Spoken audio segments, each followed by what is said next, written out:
WMAL. Making sense of the news. Live from the Home Paramount Pest Control Studios. Home Paramount, the leader in pest control since 1939. Joining us right now before things get really busy over at his church is Father Paul Scalia, a priest in the Diocese of Arlington, Virginia, where he serves at St. James in Falls Church, Virginia. Father, thanks for joining us right before things get kind of busy for you.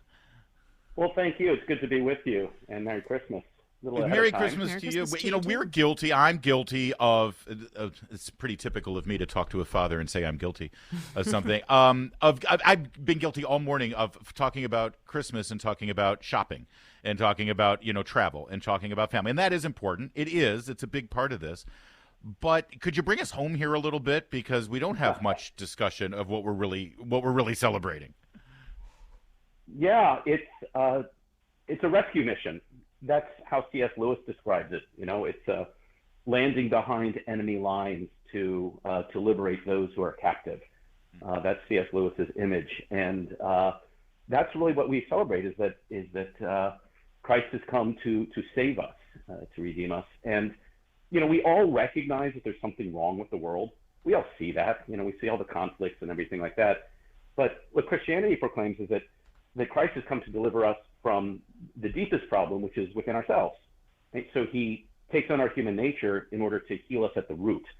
And he becomes a child so that we will learn to become children of God, so that he can make us children of God, and so that we can rejoice in that identity. That's what Christmas is. It's the beginning of this rescue mission, and it's done covertly, and it's done beautifully in a warm and peaceful manner. Father, so much of the meaning of Christmas now is boiled down to family time, good feelings. Larry just mentioned sharing gifts. And even in the cartoons that I watch, I let my kids watch, I hear, it's about hot chocolate and being with families and having a Christmas dinner. And I have to remind my kids, no, it's about Jesus and what he has done for the world. But there, even within that, is just the miracle, the miraculousness of the Christians, of the story of Jesus, of John. And I mean, can you speak to just how miraculous this story is and what it speaks to us today when we're looking for those miracles in our lives?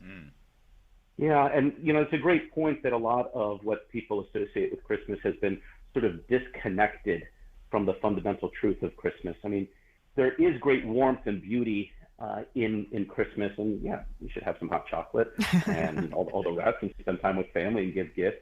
Those things are all good, but they all turn on this extraordinary, miraculous thing that the eternal God was born of the Virgin Mary, and he was born of the Virgin Mary for us and for our sake, and everything else flows from that. All of the beauty, all of the warmth of it, all the beautiful hymns that we have, they all flow from that. And they announce that that God is still at work in the world, right? And in our lives. On Christmas Eve, you very often have the genealogy from Matthew's Gospel, which is not what people are expecting. They're expecting to hear shepherds and magi and and angels, and instead they get this long list, our Lord's family tree, which is kind of consoling because his family tree is a little dicey. Yes. He's got some scoundrels in there. But what that announces is that he's come to heal us, and he's come to work his grace even in the messiness of our own families, and that's a great thing to hear. We're speaking to Father Paul Scalia of the Arlington Diocese, and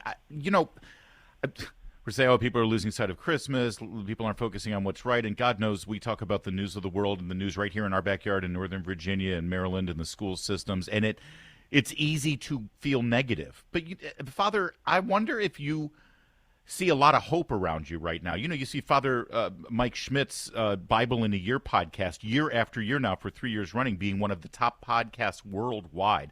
There seems to be a renewal to traditional Christianity, Orthodox Christianity.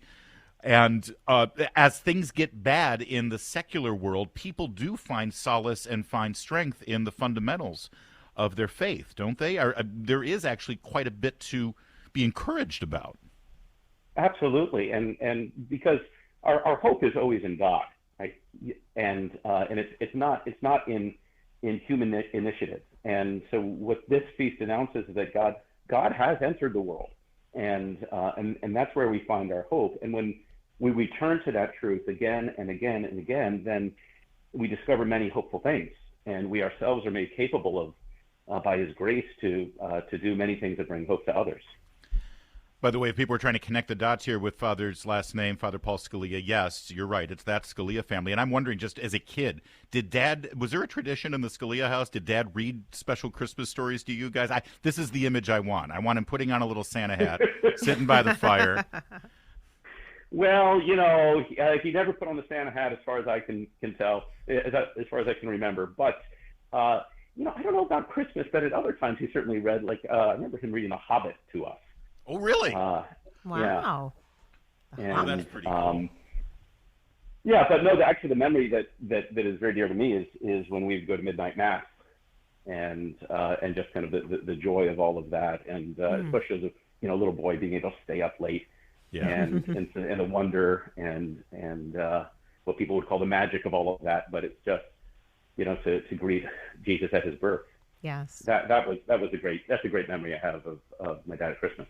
Well, the parishioners of St. James and Falls Church are lucky to have you as their pastor, and I know it's going to be busy, and I know fathers always say the same thing when they begin their midnight mass homily. Hey, come back next week, because it's pretty great every week, not just on Christmas Eve. And hopefully that'll be true this year. Father, thanks for joining us. Thank Merry you, Christmas. Father. Thank you so much. Merry Christmas. Bye-bye.